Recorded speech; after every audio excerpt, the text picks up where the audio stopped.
Hello friends, today we discuss class 10 chapter 3 pair of linear equation in two variables, and in this video we discuss about the solution of the pair of linear equation.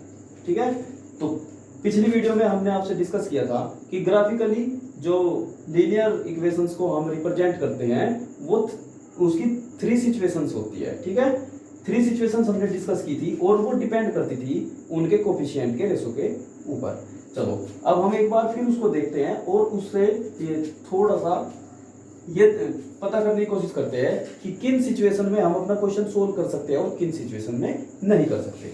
तो हमने कल दो equation discuss की थी, a1x plus b1y plus c equals to 0 and a2x plus b2y plus c2 equals to 0।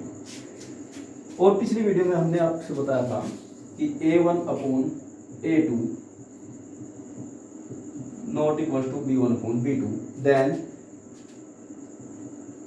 They gives intersecting line.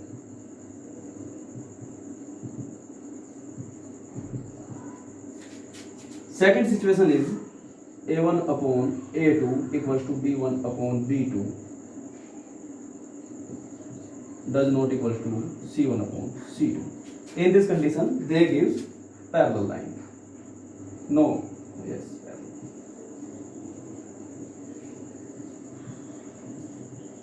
parallel line. Okay.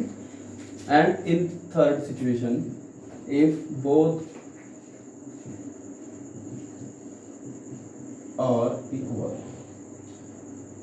not both, all are equal, then they gives coincides line.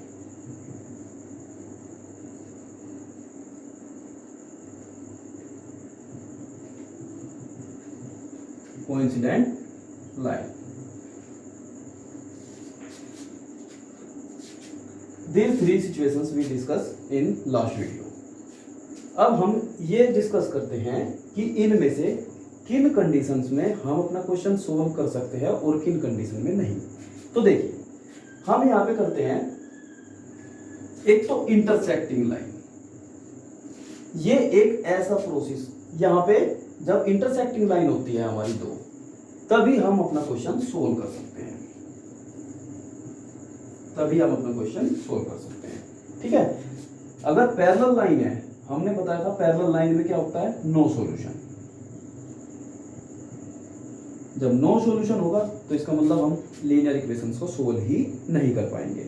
और तीसरी condition है जब हमारी दोनों line बिल्कुल same way से होके जाती है और उसके इनफाइनाइटली मैनी सॉल्यूशंस होते हैं। ठीक है, मैनी सॉल्यूशंस। तो इस कंडीशन में भी हम अपना क्वेश्चन सोल्व नहीं कर पाएंगे। ठीक है, तो फिर इसमें एक टर्म पूछा जाता है कि इनमें से कौन सी लाइन कंसिस्टेंट होगी और कौन सी लाइन कंसिस्टेंट नहीं होगी। तो देखिए जब सॉल्यूशन मिलते हैं तो उस सिचुएशन को बोलते हैं हम कंसिस्टेंट लाइन। ठीक है, और जब सॉल्यूशन नहीं मिलते, ठीक है, उस सिचुएशन को बोलते हैं इनकंसिस्टेंट लाइन। तो हमारे ये वाली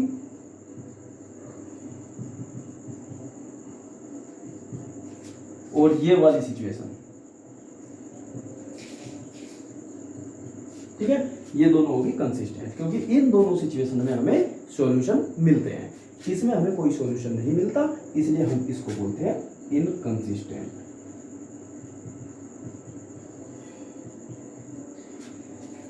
अब डिस्कस करते हैं कि अगर हमारे पास पेयर का रेशो इस तरीके से हमारे पास आ जाए जिसमें इनके कोफिशिएंट का रेशो इक्वल ना हो, तो इनको सोल्व किस तरीके से करते हैं।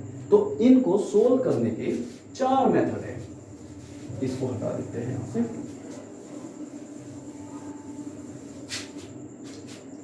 There are 4 method.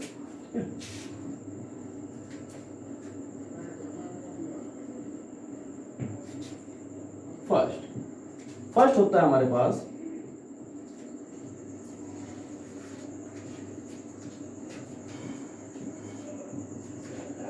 Graphical method. ये ग्राफिकल मेथड किस तरीके से हम करते हैं, इसमें हम दोनों जो गिवन लाइंस होती है उसको हम ग्राफिकली रिप्रेजेंट करते हैं और वे दोनों लाइन जिस पॉइंट पे इंटरसेक्ट करेगी वही दोनों हमारे सॉल्यूशन होंगे, एक्स के लिए भी और वाई के लिए भी। फिर दूसरा होता है हमारा सब्स्टिट्यूशन।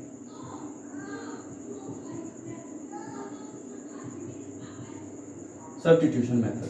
सब्स्टिट्यूशन मेथड में हम क्या करते हैं, पहले एक इक्वेशन को लेते हैं, उसको किसी एक वेरिएबल के इक्वल ट्रांसफर कर लेते हैं और उस वेरिएबल की वैल्यू को हम दूसरी इक्वेशन में पुट कर देते हैं, वहां से हमारी वैल्यू फाइंड हो जाती है, फिर हम दूसरे वेरिएबल की वैल्यू को फाइंड कर लेते हैं। ठीक है, फिर आता है तीसरा elimination method.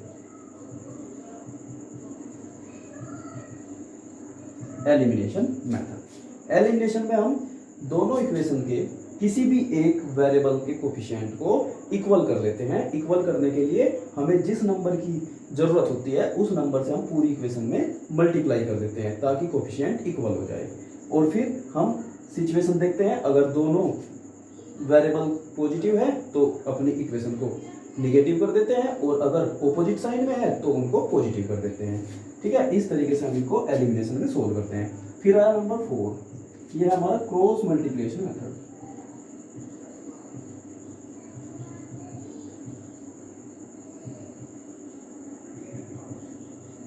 Cross multiplication method, इस मेथड में भी हम दोनों इक्वेशन को एक खास तरीके से अरेंज करते हैं और फिर उसको सोल्व कर देते हैं। तो ये हमारे 4 बेसिकली मेथड है जो इंटरसेक्टिंग लाइन में हम सॉल्यूशन के लिए यूज करते हैं। ठीक है, अब हम अगली वीडियो में एक एक करके इन मेथड्स का डिस्कस करेंगे। Thank you.